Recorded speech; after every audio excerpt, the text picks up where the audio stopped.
Hey, what is up, friends and fellow anti-netters? What I want to share with you today are 3 books that helped me write and get on the best sellers list of Amazon. And first, I want to start out by actually showing you the screenshots I took on December 10th, 2022 of last year, which is the day after I launched my book, Anti-Net Zettelkasten.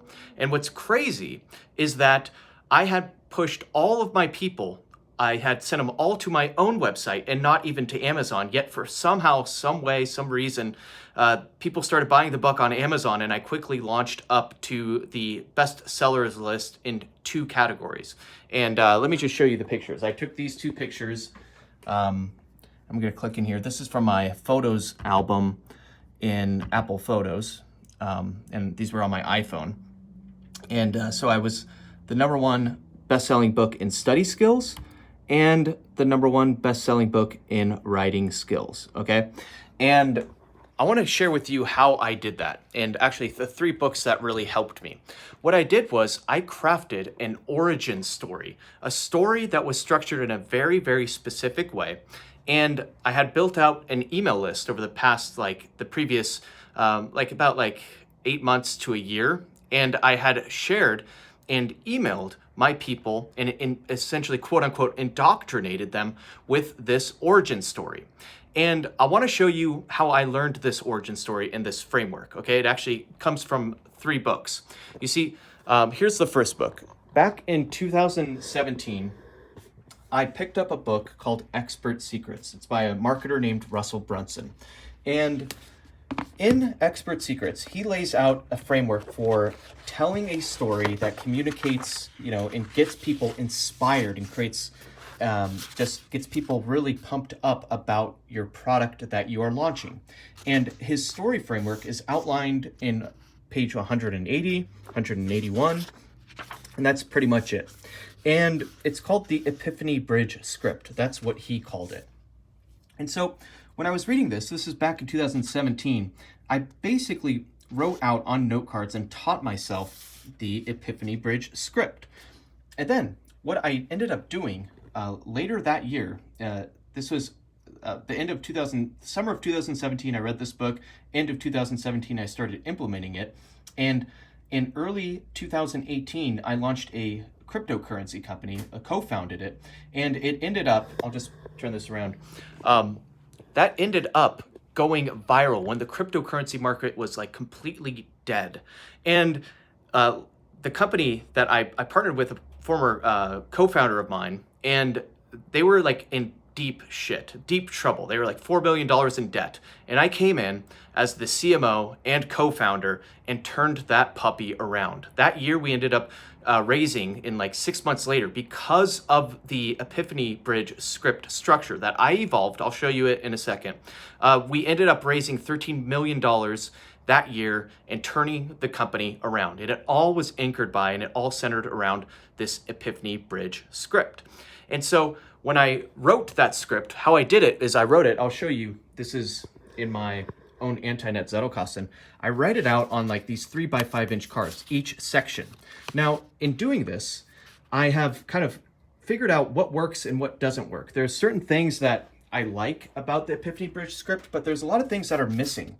A lot of the stuff, and Brunson talks about it, where he was inspired by the Epiphany Bridge script comes from Joseph Campbell's Hero with 1,000 Faces, and I'll get into that in a second, as well as there's another script by Michael Haig called The Hero's 2 Journeys. And so Brunson kind of took those, at least the Hero's 2 Journeys, and kind of created this Epiphany Bridge script, which is nice, but there's some problems with it. This whole guide thing, he doesn't really go into. There's a whole drama sequence that is completely missing. He kind of axed that from his Epiphany Bridge script.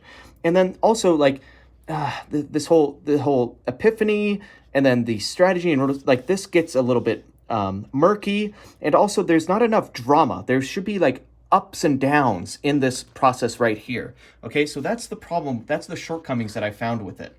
And so I'm going to take you to 2021. 2021. in 2021, I decided, I'm like, you know what? I've got time on my hands. I'm going to dive in and I'm going to read the Mecca, the book that started it all. And the Mecca is Joseph Campbell's The Hero with a Thousand Faces. Okay. And Joseph Campbell is an academic, someone that studied mythology. And he went back like 10,000 years and he reverse engineered like all of the stories and the thematic stories, the myths that have kind of shaped the stories, the modern day stories today, the stories that we love. Okay. And I went through this book and it took me a while. There's so much. Look at the World Naval. And it's a really dense book. It's really academically written and it's hard to penetrate. It's hard to understand. But there's a lot of really fascinating things in here. For instance, one of the things is it's called, let me see if I can find it here. It's called the belly of the whale, okay? And the belly of the whale is when the hero gets into, you can see all these thematic things. The belly of the whale is when the hero is stuck essentially and kind of becomes engulfed in basically almost, here it is, page 74, the belly of a whale, like the story in the Bible, like Jonah getting swallowed up by the whale. Well, there's so many mythological stories, and that like highlights a turning point in a lot of stories, or like the climactic point in stories. And I think it's buried in deep within the human psyche. And so like these concepts was left out completely out of, expert secrets, right? This is like a book written for like marketers and people that are like, coaches and business coaches and, these drop shipping 22-year-old weasels that, all of a sudden are claiming that they are experts and stuff, right? Okay, not to knock that, but seriously, I'm going to knock that. There's a lot of the stuff that's just missing in this Epiphany Bridge script.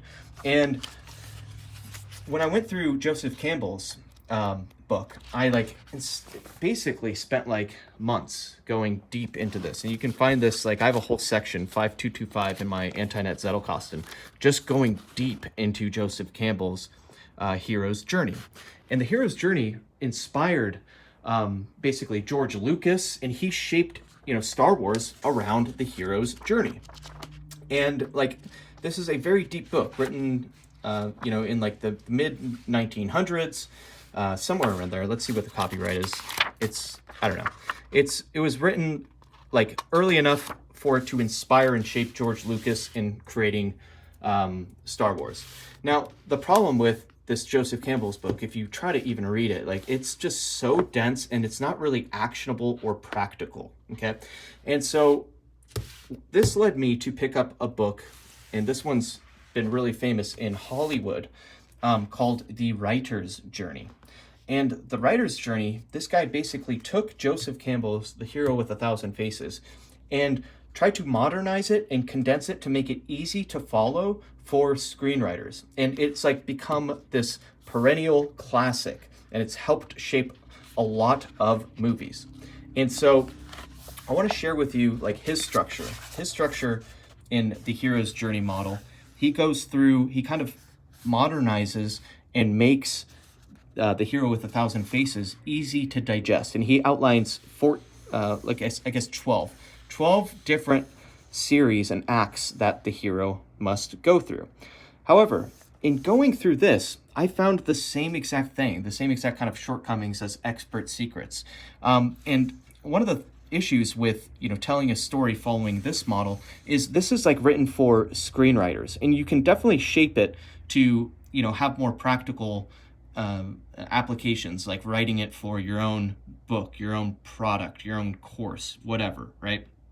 And so but it takes some time to figure out, okay, how do I merge this framework with expert secrets in that framework, but also make sure I do not leave out the magic and the deep symbols and ideas and themes laid out and laid forth in Joseph Campbell's The Hero with a Thousand Faces. And so what I have done is I figured out how to link them all, tie them all together, and have a framework that has the magic of The Hero with a Thousand Faces, the practical applications of the hero's journey model outlined in the writer's journey book, and then also the the action-packed, way to show that, oh, here's how other people get results, and kind of the way to inspire people to take action and convert into customers via the Expert Secrets Epiphany Bridge script. Then what I did was, I've basically evolved this framework over trial and error and over since at least 2017, and have gone through it. Like, here's my anti-net Zettelkasten book intro, right? It's all laid out following this framework. And I call my version of this framework the Impeccable origin story. It is a flawless origin story. It ties in together all three of these things. And in fact, I largely followed it in chapter 1 of my anti-net Zettelkasten book. If you open this up, the journey that led me to publish a book on the anti-net. You see that right there? This entire chapter, I'll just go to it right now, was written on note cards, which follows the Impeccable origin story framework. Okay. And so if you are a subscriber of the Scott Shepherd letter, then in issue number 9 of the Scott Shepherd letter, which I released last month, I've decided to teach you the Impeccable origin story. And I'm teaching you it my way, the best way, which is to write it out by hand on note cards, okay? 3x5-inch note cards. And I'm teaching you every single step of that process, right? And I want to share with you, and I was initially planning on just creating a super issue, having this one be 24 pages, but it honestly wouldn't do it justice. And you need to really implement every single component of this. So I've decided to break this into 3 parts, which is going to be issue number 9, issue number 10, and issue number 11. And so here's issue number 10, which I've been redlining, and it's actually complete now. And here's just a preview of it. And I guess in the comments I've seen you guys have made saying, hey, you're pausing the video and zooming in to see, what I've made. But this is issue number 10, which is launching. And at the time of this recording, at least, there's only a few days left to subscribe to the Scott Shepherd letter to get issue number 10. And of course, when you subscribe, you also can purchase back issues and get issue number 9 to get up to speed. But this is the framework and results and despair of the encounter. These are things that, conceptually, this writer's journey has laid out pretty nicely, but he's missed a lot of stuff. And then Expert Secrets, he's missed a lot of the magic and he's made it more practical for selling, but it still misses a lot of the magic. So the bottom line, what I'm saying is this whole framework that I'm teaching, the Impeccable origin story, is the key. It's the reason why, when I launched a year ago, my anti-net Zettelkasten book, I freaking sold out within hours on my website. I bulk ordered only 500 copies of the book, and it was insane. People were finding my book and trying to find the secret link, and someone did 15 minutes before it went live. Someone typed in my website and typed in book / anti-net, and they found it. I'm like, how the hell did you found it? He's just I was sitting there typing in all these combinations. The reason why I created such a successful launch is because up to that point, I sent out a series of emails that indoctrinated people. And those emails all followed the Impeccable origin story framework, which is what I teach in issue number 9, 10, and 11 of the Scott Shepherd letter. So anyway, as you probably know, maybe you don't know, is every single month I release a new issue of the Scott Shepherd letter. It's a physical monthly newsletter sent to your doorstep every single month. And I'll include a link below this video if you want to check it out. But if not, you can just watch the videos, or even if you want, you could just skip the Scott Shepherd letter and pick up these 3 books and try to learn the framework yourself and adapt it. But if you don't want to do that, then I'm here for you. And that's why issue number 10 is going to continue in laying forth this entire structure. So anyway, hope this gives you some ideas. If you've ever read these books or have any other comments on other fantastic books for shaping a story, let me know in the comments below. And always remember to stay crispy, my friend. Peace.